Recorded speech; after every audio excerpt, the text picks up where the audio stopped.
Il tema della giornata di oggi qui in Consiglio regionale è cercare di capire tutti quanti insieme come possiamo trovare una soluzione, una piattaforma di soluzioni per il dramma del risparmio tradito delle grandi banche venete. Il Veneto in questo momento rappresenta più del 10% del PIL di questo paese, è la seconda economia di questo paese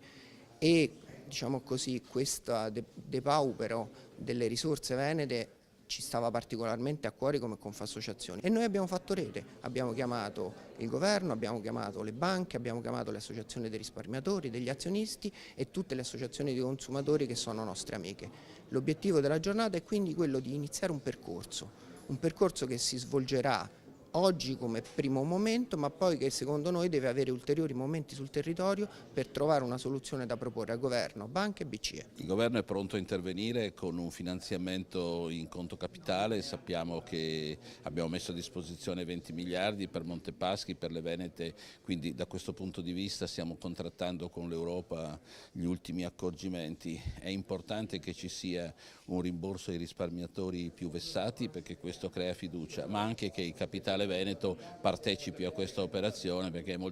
è decisivo che appaia che le banche venete ripartono dal loro territorio.